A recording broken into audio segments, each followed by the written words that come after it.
My name is Robyn Albers. I am now the proud owner of a new business called Albers Business Communication Solutions. But I'm still in Abu Dhabi teaching at Zayed University in the United Arab Emirates. It is my pleasure today to introduce this research project. It's called Building Intercultural Understanding, International Student Teams for the United States and the UAE Create Business Guides. This presentation outlines how members of the ABC community have already been engaged in creating virtual exchanges with our students across the globe. Our latest project involves co-presenters Dr. Leslie Seawright from Missouri State University, Susan Shawne from Eastern Michigan University, and me, Robyn Albers from Zayed University.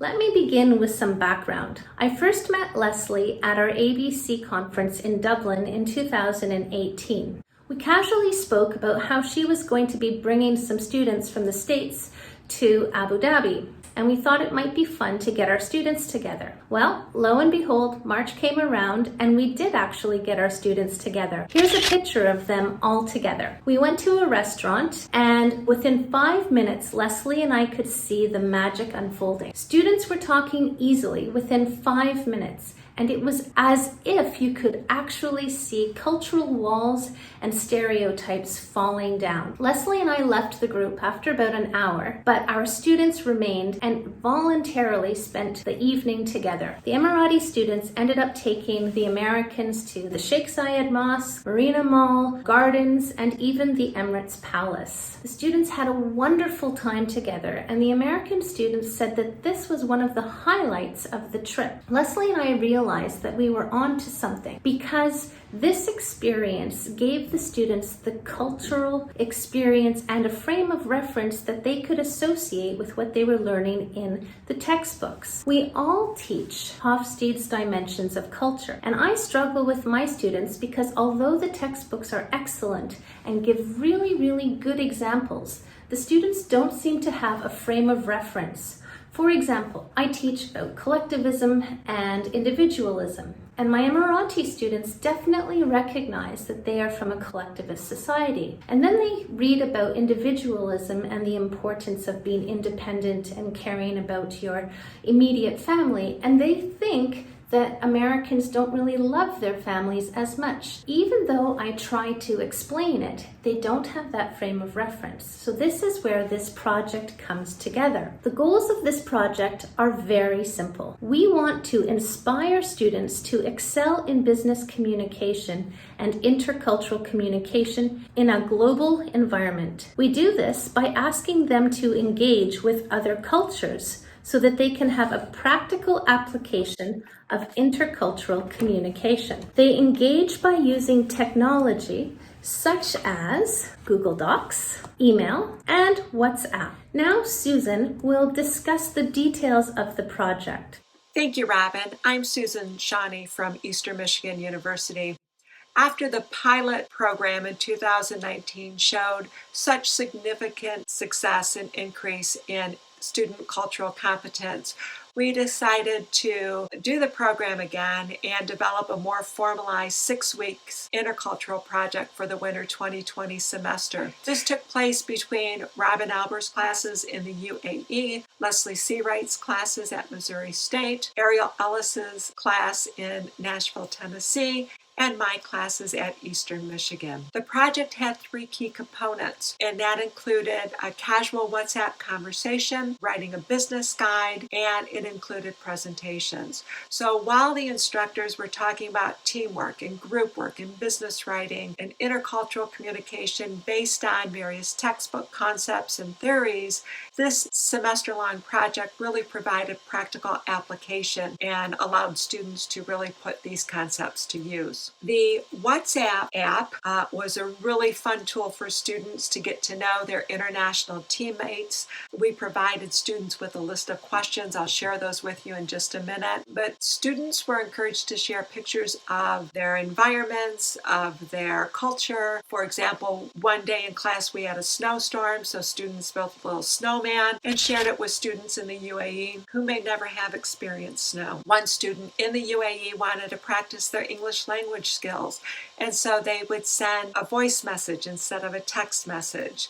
These are the conversation starters that we identified, but students, of course, quickly found a lot of other things to talk about: movies, fashion, their home life, those types of things. The next component of this project was the business guide. This business guide required research, it required group work and group writing. We required very specific business language, and again, concepts from the textbook were applied to this process as well. This writing piece required shared responsibility and shared writing. So we as instructors use tools like Google Doc or weekly meetings to ensure that all students, regardless of location, were participating in the writing aspect of it.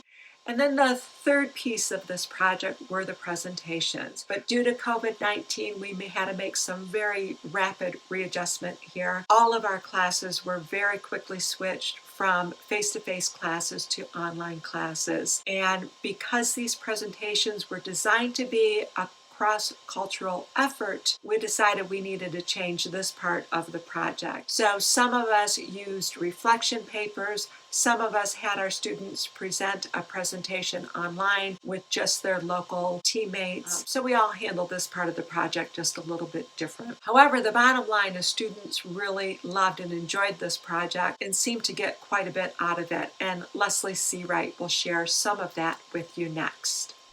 Hi, I'm Dr. Leslie Seawright, and I'm going to be sharing with you the project data and findings today. In our initial conversations with students, they really enjoyed getting to know one another through their more casual conversation using WhatsApp. Some of their initial comments were, discussing casual topics and getting to know each other in the first few weeks was the best part of my project in this opinion. Also, I enjoyed how our group members reached out to talk to us at times, even if it wasn't about our project. It seemed like they genuinely cared about my US team member and I. Now, along with getting to know one another, we also faced some major problems and challenges. One of the largest with these was time difference. And even though we warned the students, you're going to experience challenges with time difference, I don't know that they were quite expecting what was going to happen when they were trying to deal with people all the way around the world. Some students wrote, one of the biggest challenges was the time difference. Very rarely did we have a string of text where we all responded in quick fashion due to half of the members of the group chat being asleep. Another student said, it was odd to not get a what we would consider timely response. It is important when dealing with clients or partners living overseas or in different time zones to account for the time difference and adjust your schedule to make for optimal communication. So of course, the biggest challenge and problem that students had to do with the COVID-19 pandemic. This resulted in extended spring breaks. First, the UAE students took 2 weeks of spring break, extending theirs. Then our Missouri State University students took 2 weeks right after that. That created new due dates and other problems just with students being invested in finishing the project and completing the business communication guide. My students remarked, we did not anticipate the pandemic, which changed some due dates as well as the urgency all group members had for the project. Although we were as prepared as we could be about how the project might not go perfectly smooth, I don't think anyone expected the semester to end like this. I think there's an important lesson here about even though you might prepare the most for something, study the most, plan the most, etc., things can still sometimes fall apart through no fault of our own, and you just have to adapt and be flexible about it. And that's one of the things that we really stressed with our students during this pandemic, is that this was real world, this was actually happening, and they just had to figure out how to soldier on and complete the project. Speaking of the project, I do have a couple of business guides to show you. This first example was through my students and the students in the UAE. This was an all-male group, and you can see they did a great job with headings and pictures. The next one was a female group, and this was their business communication guide. You can see also the use of pictures, headings, table of contents. Looks very nice. They actually did a great job, and we were very proud of the products that our students created. So overall, the students reflected back on what they learned and some of their takeaways from this project. One student said, I feel that I have learned so much more through this experience than I would in any other traditional classroom setting. Another student said, for me, what I learned the most during this time was how much I take for granted as normal in our culture and how these things may be totally abnormal to someone else. Again, following through on this idea of what is normal. This was really foundational for the learning that a lot of students had about learning about a new culture. The United States is not and should not be treated like the center of the universe. Our culture is not the normal culture, and we shouldn't shun other people's beliefs if they don't align with ours.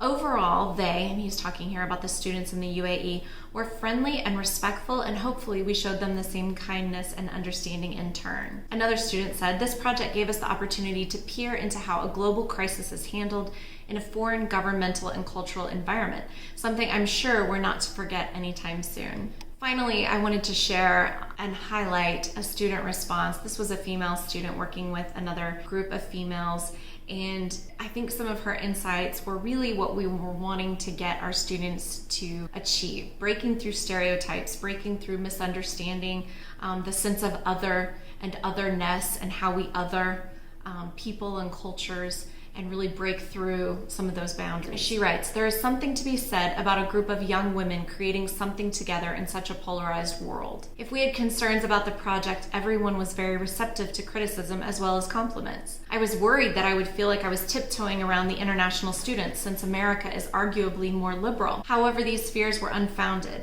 In reality, we all followed each other on social media, and I felt like we built more than just a professional relationship with one another." So the things that our students really took away from this project was a deeper understanding of individual and collective cultures, the US being the individualistic culture, more traditionally individualistic, and the UAE being more of a collectivist culture, and students learning that what's normal in the United States shouldn't be taken for granted in other cultures, and that the way other cultures approach family, business, and friends could be very different.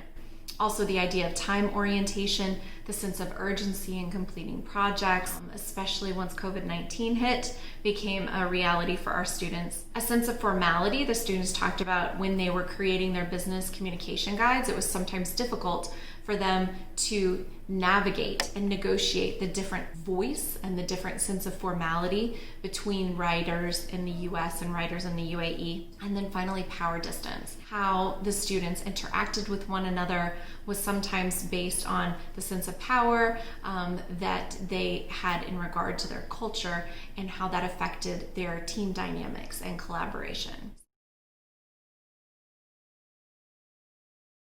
So, the goal of this project was to give students deeper understanding of intercultural communication so that they can be successful in the workforce. Students now seem to understand the different ways that cultures communicate. As Leslie demonstrated, it was an interesting and effective project. Students were very engaged in intercultural communication. And I can prove it because after the project, my students were coming to me and saying, "Miss, the American students really do love their parents. In fact, they go home every chance that they can. But Miss, they're so independent. They live completely by themselves in their own apartment and sometimes with their boyfriends." So it's really surprising and eye-opening for my students. So where do we go from now? I think it's time to expand.